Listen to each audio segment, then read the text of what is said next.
Doutora, o que acontece depois da sentença? Essa é uma pergunta que muitos inscritos já fizeram, muitos que não são inscritos também já fizeram, clientes. O que acontece depois que o juiz fala tem direito ou não tem direito? Se o juiz disse que o processo é procedente, quem é parte autora, quem é a parte requerente no processo, vai só aguardar o prazo do trânsito em julgado. E como que funciona o trânsito em julgado, doutora? Calma, segura essa informação que eu vou explicar ao longo do vídeo. Mas e se o processo for improcedente, doutora? O que eu vou fazer? Eu que sou a parte autora. Calma também, que essa será a conversa do vídeo de hoje. Se você não conhecia esse canal, caiu aqui de paraquedas, eu sou a Marli, sou advogada e vim aqui explicar para vocês o que acontece após a sentença. E a primeira coisa que acontece após a sentença é a intimação das partes para tomar conhecimento da sentença. Ou seja, vai intimar o requerido e o requerente para falar se eles concordam ou não, se eles têm alguma coisa para dizer contra aquela sentença. Claro, se o processo é procedente, ou seja, se a parte autora ganhou o processo, é claro que ela só vai esperar o trânsito em julgado. E aí o prazo para o trânsito em julgado varia se está no juizado especial ou se está numa vara. Então, nesses dois tem prazos diferentes. E também tem prazos diferentes quando se trata de requerido ente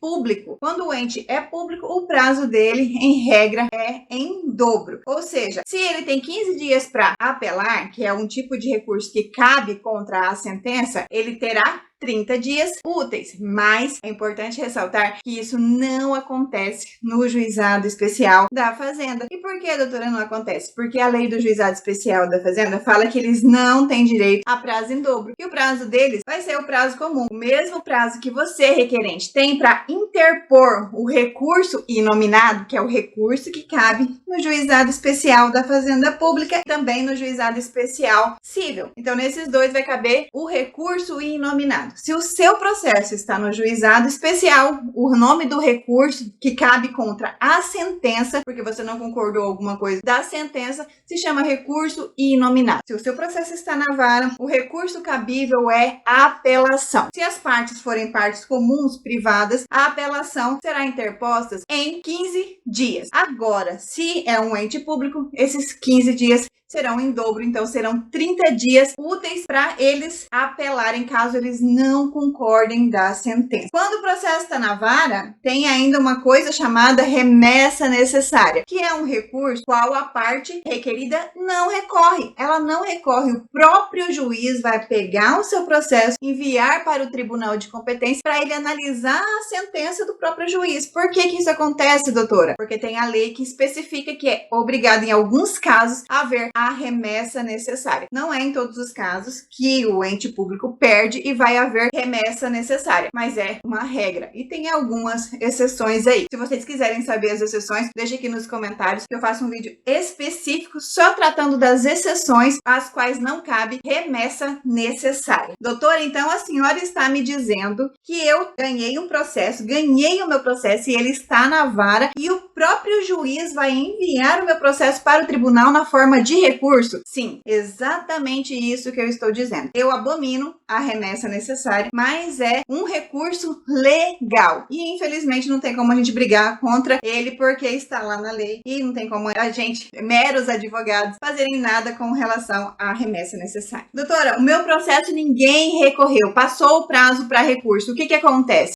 A secretaria tem que certificar o trânsito em julgado, ou seja, é o martelinho que fala assim, não cabe mais recurso, não tem mais quem recorrer. Se você perdeu, perdeu. Se você ganhou, ganhou. Se você ganhou, se você é a parte autora e ganhou, tem que ser apresentado o cumprimento de sentença. Doutora, o que é o cumprimento de sentença? Bem, o cumprimento de sentença é quando o advogado da parte autora ou da parte requerida, quem ganhou a ação, quem ganhou, né, seja requerido, seja autor, vai apresentar o cumprimento de sentença. Ou seja, vai ver se tem obrigação obrigação de fazer lá, se tem aposentadoria para implantar, se tem adicional de periculosidade para implantar, se tem algum direito para ser implantado. Aí pedir o cumprimento de sentença e falar para o juiz: olha, juiz, o senhor concordou aí, excelência, que ele tem direito a ter implantado tal direito. Implante-se o direito e aí a gente pede um prazo para ser implantado esse direito. Aqui no escritório a gente sempre pede que seja implantado o direito em 15 dias. Mas tem casos que o juiz determina a implantação em 10 dias, tem casos que é em 30 dias, depende muito do juiz em qual está o seu processo. Então vai depender muito aí para fixar o prazo para a implantação do direito. Implantou o direito? Ótimo, implantou o direito, vai ser intimada as partes para apresentar os cálculos, se houver cálculos a serem apresentados. Se tiver só a implantação de direito, será implantado o direito e aí o processo vai finalizar, vai tramitar aí a finalização do processo. Agora, se tiver retroativos, valores a serem pagos, atrasados a serem pagos, neste caso, haverá a apresentação por parte do seu advogado dos cálculos do valor devido que você tem direito a receber. Aí o processo volta para o juiz para ele determinar a intimação da outra parte, do requerido, para ele analisar os cálculos. O requerido vem no processo, analisa se ele concorda ou não concorda com aqueles cálculos, e aí concordando com aqueles cálculos, ótimo, o cálculo vai ser homologado. Doutora, mas e se ele não concordar com os cálculos? Se ele impugnar o cumprimento de sentença? Nossa, se ele impugnar o cumprimento de sentença, aí começa o imbróglio. Tem 2 vídeos aqui no canal, vou deixar eles 2 aqui para vocês, aqui passando aqui na tela, para caso vocês queiram se aprofundar mais na impugnação ou cumprimento de sentença, porque aqui a gente vai fazer só um resuminho do que acontece após a sentença. Então, fazer um resumo a grosso modo é: após a sentença, as partes são intimadas para se manifestar da sentença, e aí o prazo vai depender se é juizado especial ou se é vara. Se for juizado especial, normalmente o prazo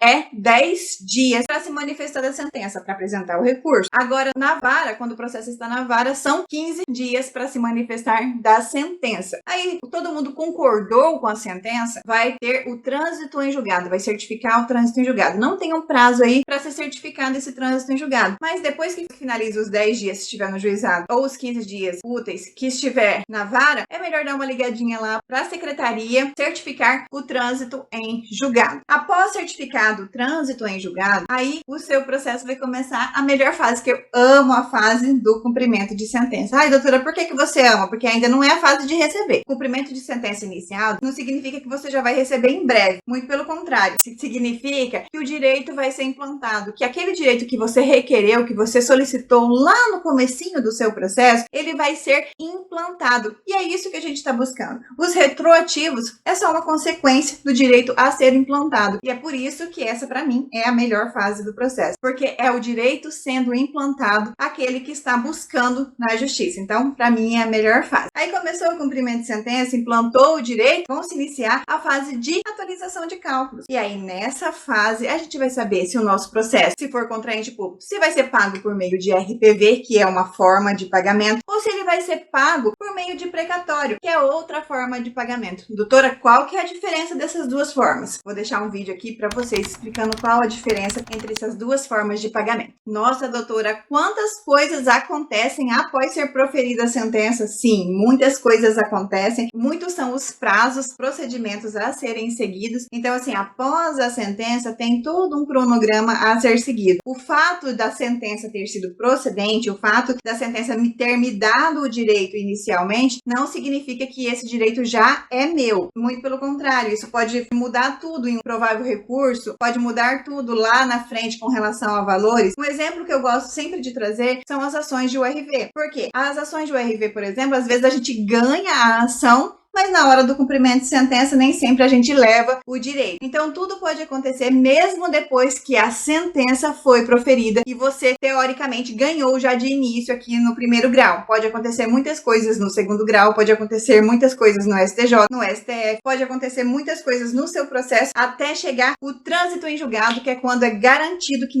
não tem mais jeito, que a sentença vai ser aquela e pronto, acabou. Vocês conseguiram entender o que acontece depois da sentença? Se vocês entenderam, já deixa o like de vocês e o comentário aqui. Olha, doutora, eu entendi o que acontece depois de proferida a sentença. Se ficou alguma dúvida, deixa aqui nos comentários também. Eu espero que vocês tenham gostado do vídeo. Se gostaram, não esqueçam de se inscrever no canal e ativar as notificações para não perder nenhuma novidade. E até o próximo vídeo, gente. Tchau, tchau!